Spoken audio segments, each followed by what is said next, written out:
Varmt välkomna hit. Ska vi se om vi hörs också, det gör vi. Varmt välkomna hit till det här samtalet med professor Maґocій, sorry. This will be in English, and I'm very happy and honored to have you here. Professor Pavlo-Роберт Маґочій, you are a professor of history, political science. Actually, you are a professor emeritus since 1 month. Yes. Applause. Nice. You head the Department of Ukrainian Studies at the University of Toronto. Professor Maґocій has a background. He's taught at institutions such as Harvard, the Hebrew University in Jerusalem. He wrote a lot of books, more than 800 individual works. So, welcome. How is it to be here in Stockholm, in Gothenburg? I'm sorry. Excuse me, all Gothenburgs. How? It's wonderful to be in Gothenburg. Because I've been in Stockholm a couple of times, but I know now I'm in Gothenburg. Good, at least one of us knows where you are.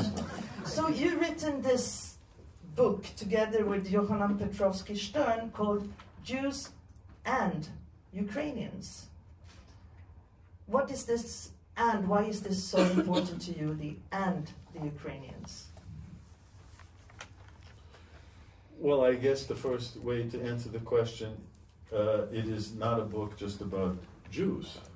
It is a book about both Jews and very specifically ethnic Ukrainians, a term that I will use over and over again when I'm referring to ethnic Ukrainians.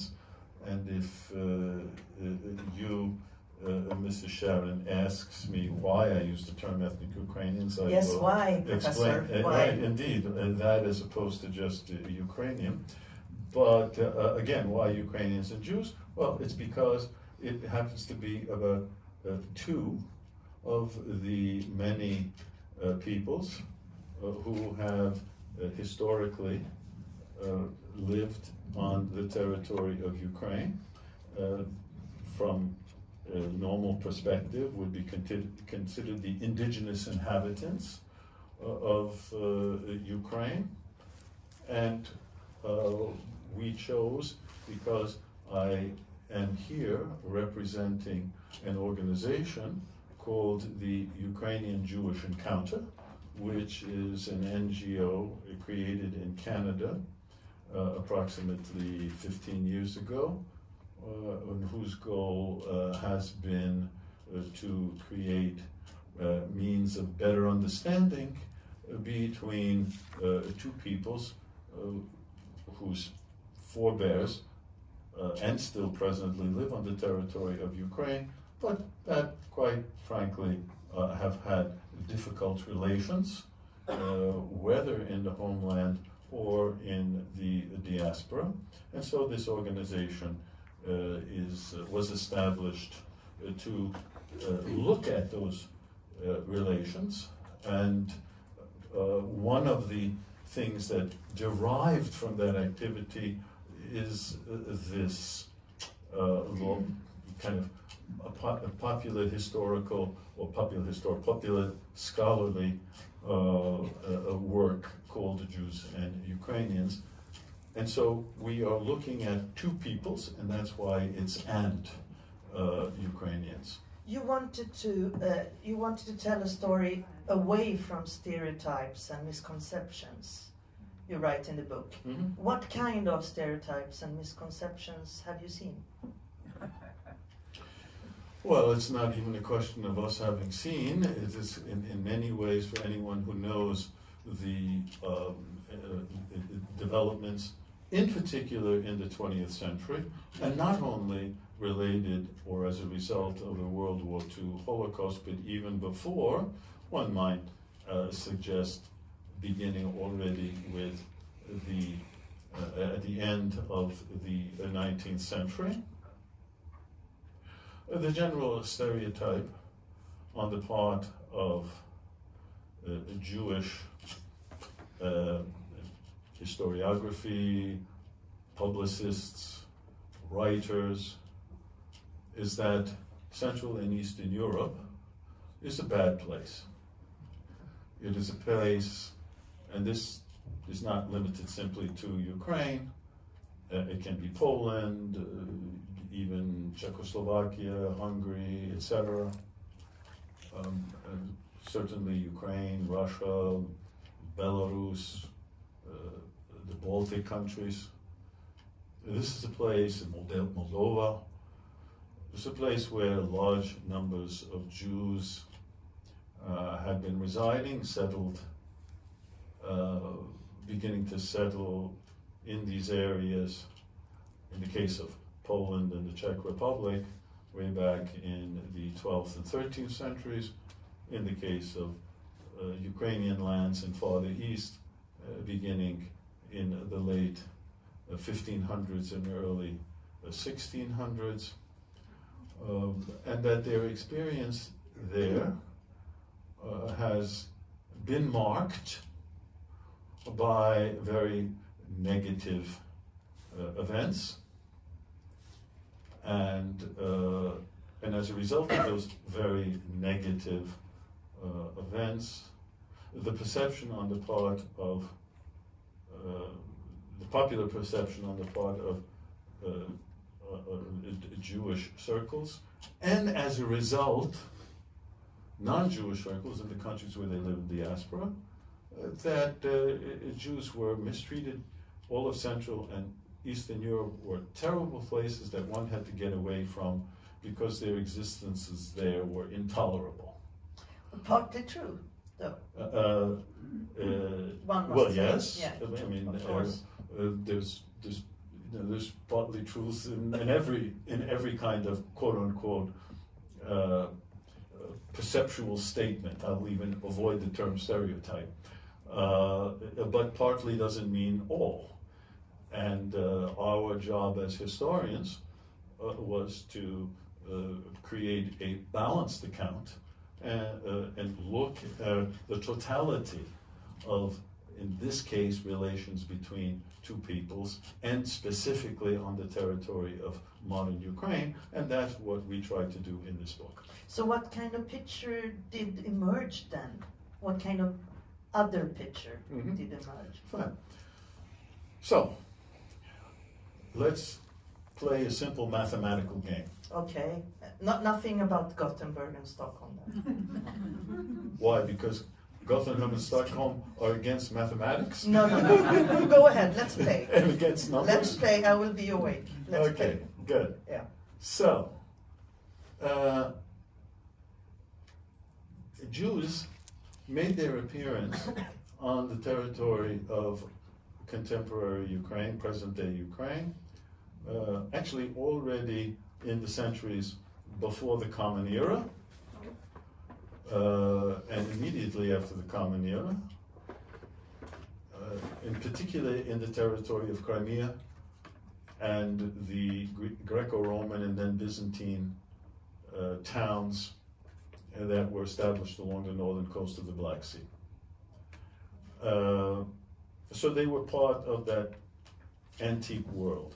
And then in Jewish folklore, actually folklore or lore, or for some historians, reality, very important during this period was the arrival in southeastern Ukraine and the lower Volga Valley of a Turkic people called the Khazars in the circa 650, and they established a very important polity called the Khazar Khaganate. And in the 8th century, in the 780s, was somewhat a unique situation in which the ruling elements in the Khazar Khaganate converted to Judaism. This is like one of the first and only examples of a state or people that were the representative of the state converting to Judaism, and this is made a big deal of in Jewish historiography. Very often Jewish historiographers still to this day consider that the origin of the Ashkenazi Jews of Eastern Europe are actually the Chazar. Right. That's where this comes from. Okay, so there was this Jewish presence before on the territory of Ukraine. But the real big Jewish presence started in the late 1500s, early 1600s. And the migration into Ukrainian lands came from those Jews who had lived in other parts of what was the Polish-Lithuanian Commonwealth, because Ukraine was part of the Polish-Lithuanian Commonwealth. Some of them also came from modern-day Bohemia and Moravia and the Czech Republic. But that's when large numbers of Jews came. So let us just stick with these large numbers of Jews coming in the late 16th, early 17th century. Roughly 450 years. Mm-hmm. So, now we play our mathematical game. Okay. We have 450 years from, let's say, roughly 1700 to today, if I got my math correct. And if not, you'll correct me. But you just said that Swedes in Stockholm and Gothenburg don't like math, so whatever. I never said that, Professor. So never. I deny that. Right. So let's say 450 years. Of the 450 years, between 18 and 20 years, only between 18 and 20 years, have there been periods of conflict between Jews and the non-Jewish population on the territory of Ukraine. The first example of that was in the mid-17th century during the uprising of the Zaporozhian Cossack Bogdan Khmelnytsky, an era made famous by the Ukrainian writer writing in Russian in the 19th century, Nikolai Gogol, in his tale called Taras Bulba. It's not about Khmelnytsky, but it's that phenomenon. And so there were destruction of Jewish communities, certainly after the uprising and in the period 1648 and 1649, during a 2-year period. Then the next period of destruction came in the late 18th century, in the 1770s, under when there was another revolt against Polish rule by a group of people called Haidamaks. These were ethnic Eastern Slavs. And there was, for a period of 3 years, also destruction of the Jewish communities. In the late 19th century, we move again, there were pogroms in the 1880s. Very large pogrom in 1906, which actually didn't take place on Ukrainian territory, but rather in Kishinev in modern-day Moldova. And then, after World War I, when the Russian Empire disintegrated, and there were efforts on the part of Ukrainian governments to create an independent Ukrainian state, which took different forms between 1917 and 1920. 1919 was probably one of the worst concentration of pogroms against Jews that took place. And then during World War II, we have the Holocaust. If we look at all of those years, we're talking about, as I said, 18 to 20 years. And yet we have 450 years of the existence of Jews on the territory of Ukraine. By the way, in none of those periods that I've just mentioned were all Jews wiped out. And that includes the Holocaust.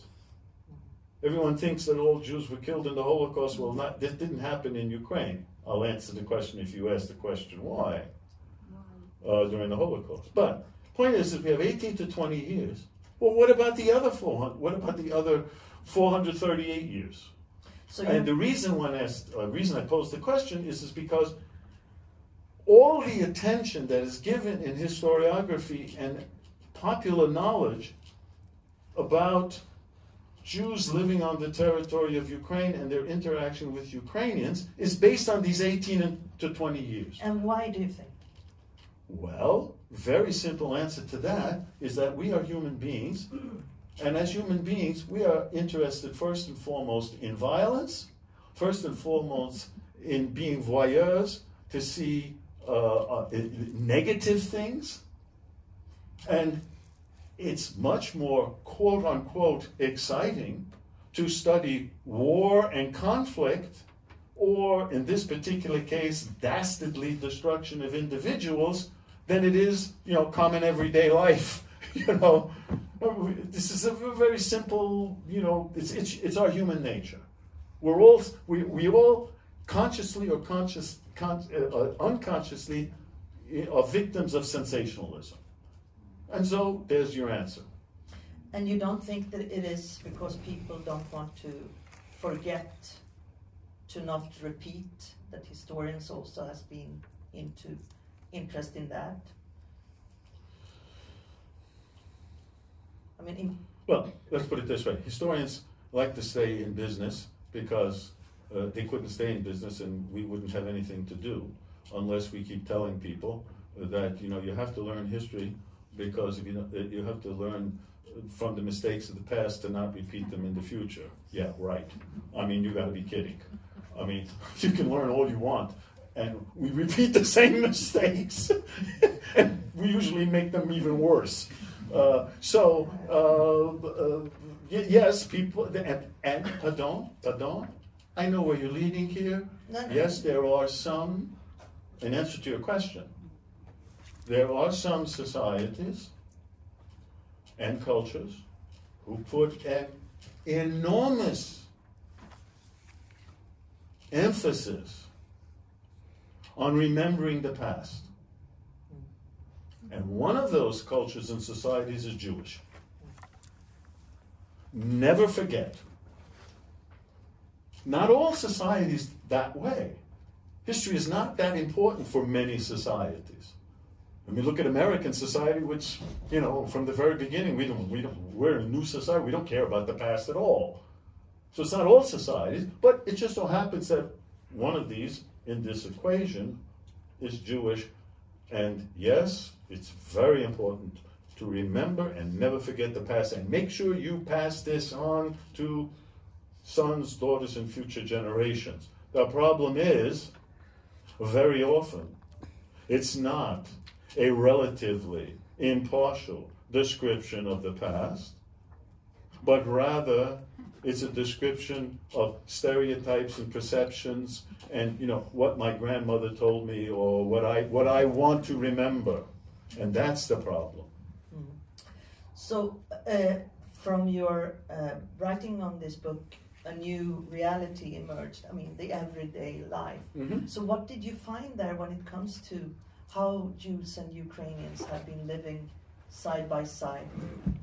What we found, not only in this book, but if you study the presence of Jews, or for that matter, Poles or Crimean Tatars or any other peoples and their interaction with in this case, numerically dominant people, ethnic Ukrainians, is that for the most part of their existence, they, quote-unquote, coexisted, lived together physically in the same place, shared a whole body of common matters, and even, one could say, cooperated at the level in which they were most different.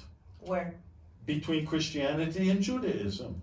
So it was completely normal at village levels on the Shabbat,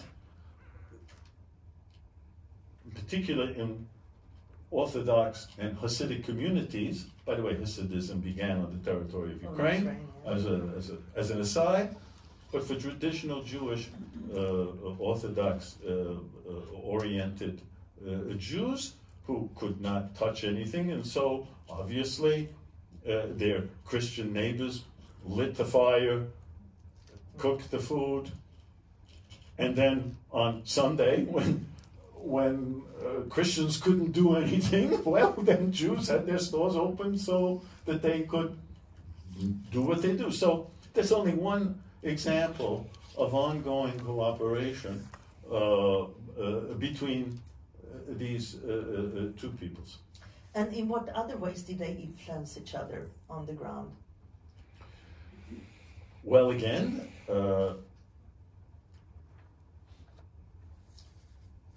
East Slavs traditionally have been an agricultural people, people who work the land. Jews arrived on the territory of Ukraine as they arrived on the territory previous to that of Poland, or Bohemia and Moravia, or the Hungarian Kingdom. They all arrived there at the invitation of the kings of Poland and the kings of Hungary, because they were being expelled in the post-Crusade period from the Germanic lands, where they were being persecuted. By the way, very difficult to imagine, but you know the first country that expelled Jews in Europe? Does anyone know? England. Bingo! Who's the smart one in the audience? Exactly! The font of liberalism and democracy. England first expelled Jews. I think it was 1090. Oh, Pretty early. Yeah. Pretty early. And then in the result of the Crusades, all the persecution that was occurring in Central Europe and the Germanic lands. And so they needed somewhere to go. And at that time, the kings of Poland and the kings of Hungary in particular were interested in developing their urban areas and their industries, particular mining as a for instance. And so what did they do? They invited actually both Germans as well as Jews to come and settle in, whether it be the Polish kingdom or the Hungarian kingdom, to develop mining, most important to develop cities and to develop trade. In fact, they were designated and given specific privileges to work in cities as traders, whereas and not on the land. Yeah. Right? They were protected to be in that function. So, again, that tradition was maintained in a symbiotic relationship between those who worked the land and those who did urban work. And I was thinking of jumping to World War II, because before World War II, how many Jews did live in the land of Ukraine? Yeah, good point. No, actually, by I checked this out because I can't remember the figures. I actually had to read a little bit of this book today because I can't remember. But just around. It's not a bad book, by the way. You should read it. 2.6 million Jews lived on the territory of Ukraine as a result in the only census that was taken in the Russian Empire in 1897. So before World War I, let's say 2.6 million. It's always useful to use figures from the late 19th century because the 19th century, the historic 19th century up to 1914 was still a relatively stable world. Everything went down from there in the 20th century. So everything went down. Yeah. Life. So let's say if we have 2.6 million in 1897, we have at the last census, official census in Ukraine, 80,000. Today. Actually, not today. The last official census of Ukraine, which was 2001, we have no idea how many are. How many of anybody are in Ukraine today because of all of the, we have no idea. I mean, the amount, look, we have millions and millions of refugees, as you well know, some of them are here. So we don't know, but 2001, there were 80,000 left. How would you say this coexistence changed after the Second World War? How did it affect on the ground? The coexistence, I think one might say, changed after World War II. It was World War II, you asked, right? Yeah. Yeah. After World War II, when all of present-day Ukrainian lands were ruled by the Soviet Union,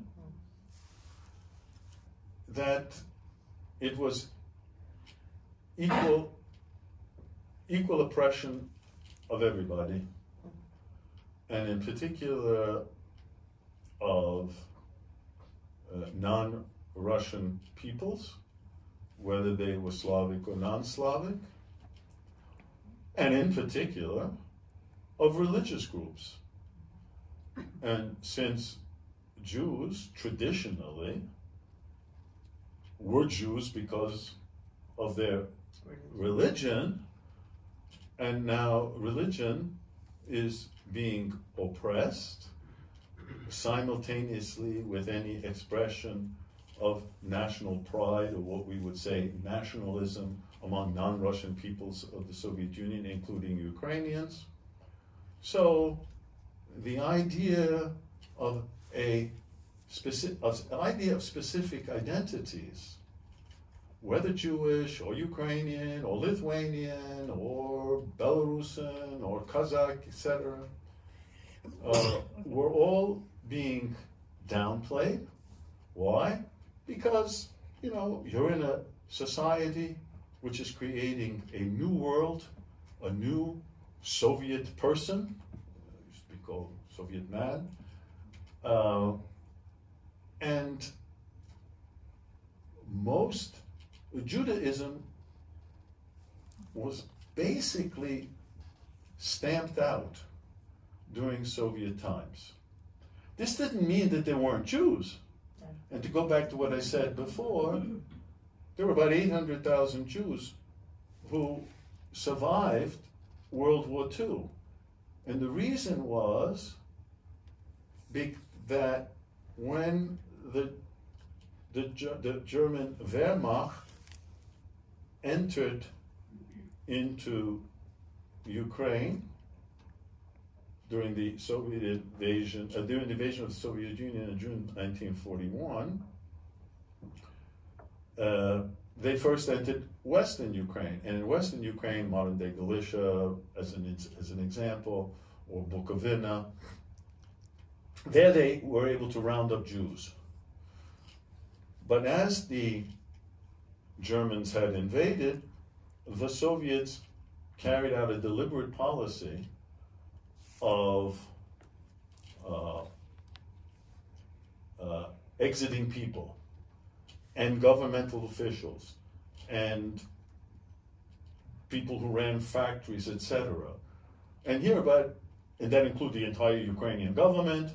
Here about 800,000 Jews were evacuated eastward to southern Siberia. So they therefore after the war they came back. So it's only the Jews of Western Ukraine primarily that were picked up by either shot in pits, which was the specialty, or Babinjar. The shot in pits, which was the specialty in Eastern Europe, Babinjar being the symbolic example of that, or sent to Auschwitz to be gassed. That happened to the Jews of Western Ukraine. The Jews of Eastern Ukraine survived simply because they were evacuated, along with other large numbers of Soviet citizens and factories too. I mean, the Soviets, if they had enough time, they dismantled factories and brought them to the east.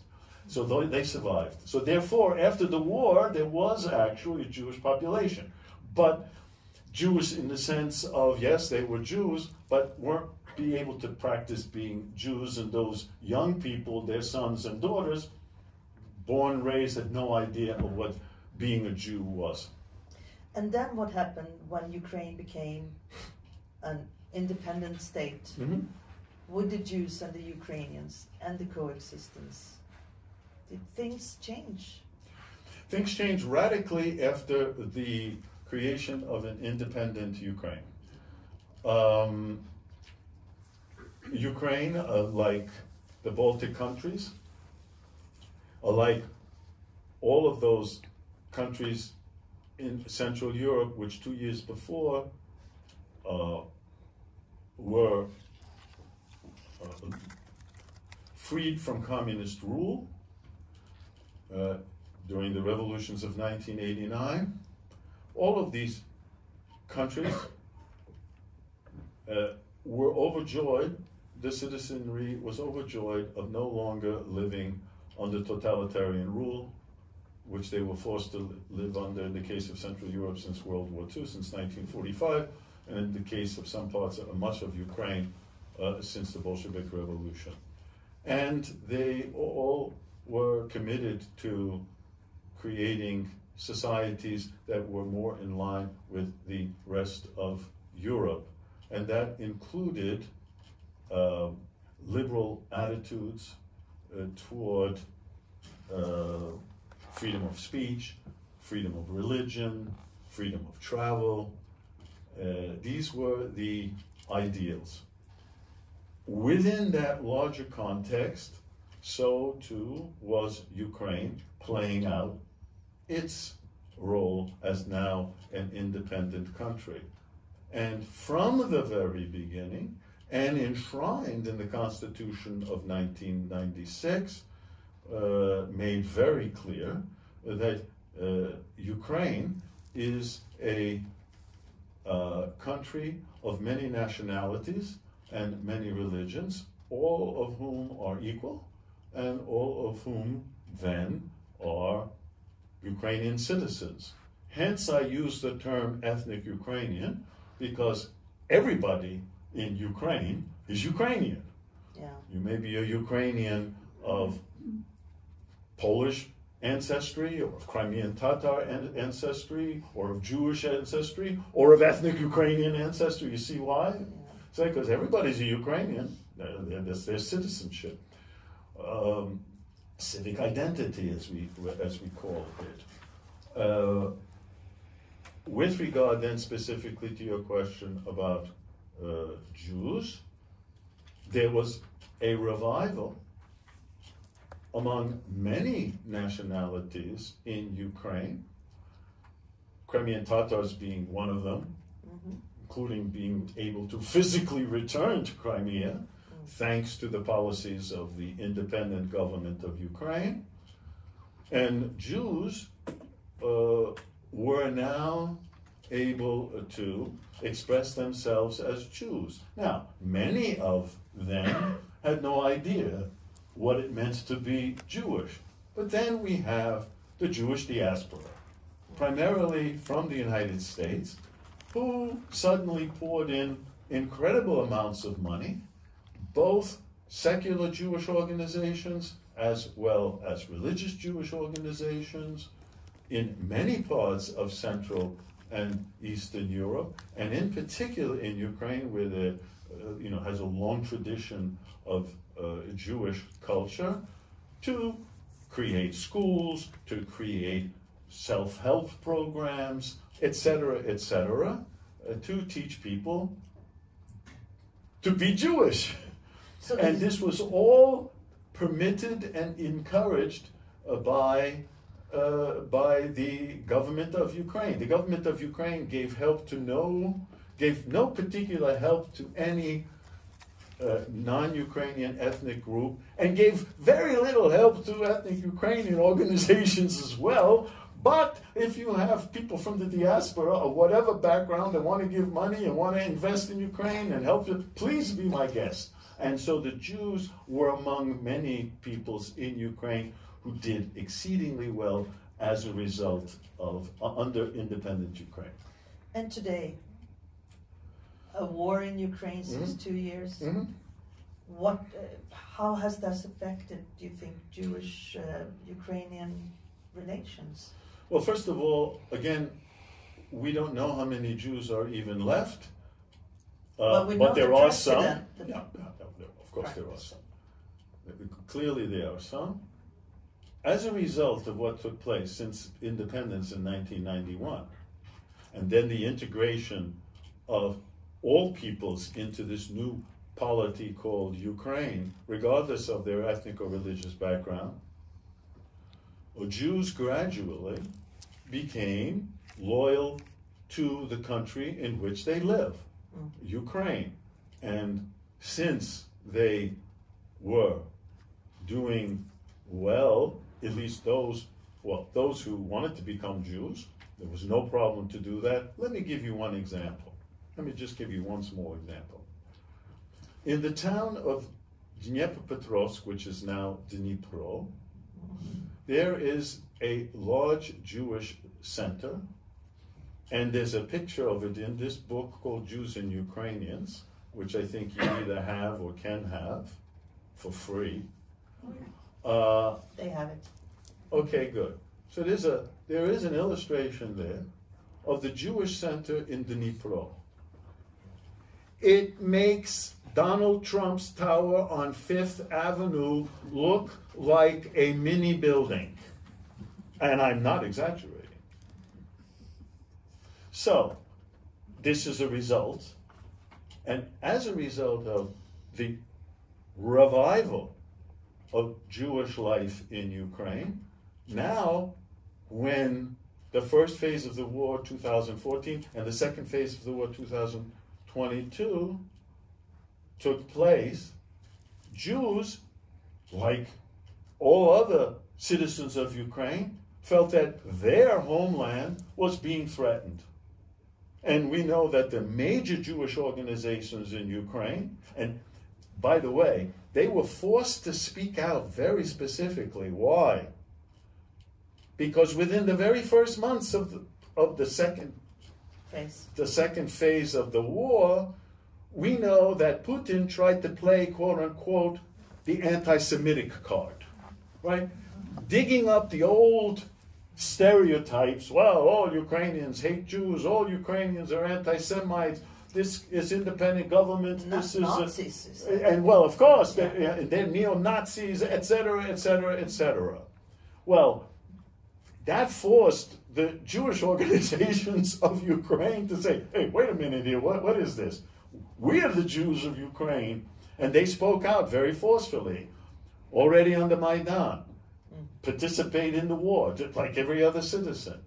And so that happened to backfire, not to speak, as we know, that when Zelensky was first elected president of Ukraine, for at least a couple of months, because he had part of an older regime,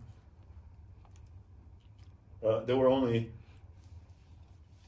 2 countries in the entire world in which both the president and the prime minister were Jewish. One of those countries was Israel, which is nice, and the other one was Ukraine. So we're talking about the status of Jews in independent Ukraine. I mean, these kind of little bits of information speak volumes for themselves. I wanted to open up the floor for some questions. We have not many minutes, but if you have a question for the professor, raise your hand. Yes, please. So my question is about the OUN, the Ukrainian, how shall I call it? Organization. The question is about the OUN, Organization of Ukrainian Nationalists. Yes, and they played a very vital role during the Holocaust. Thank you. Yes. So I'll repeat, the OUN, the Ukrainian Nationalistic Organization, I think it's quite well proved that they were complicit in the Holocaust. However, today that organization seems to be not, how shall I say, it seems to be an honored and accepted organization in today's Ukraine. So how has Ukraine dealt with that historical fact of the nationalistic branch?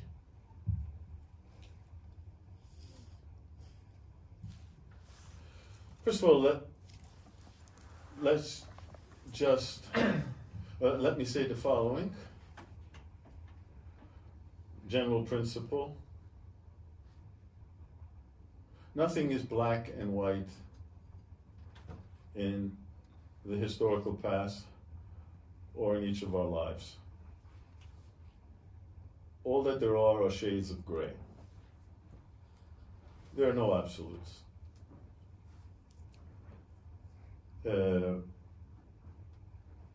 And when we look at certain periods of history that are extremely complicated, we have to be very careful in making absolute statements. So, the Organization of Ukrainian Nationalists was an organization founded in the 1930s, actually founded in 1929. Primary goal to create a Ukrainian state. There was no Ukrainian state, to fight against all those countries that had ruled Ukrainian lands, whether it be Poland, Czechoslovakia, Romania, and then obviously the Soviet Union. That was their primary goal. They, as an organization, like many organizations during the 1930s, whether they were in Central Europe, or in France, or in Britain, I don't know about Sweden, but there many organizations were enamored with leaders who, since the 1920s and then in the 1930s, first Mussolini and then Hitler, seemed to be the way of the future. And so, within that context, we have the Organization of Ukrainian Nationalists, some of whose leaders were sympathetic to the manner in which fascists dealt with their own societies.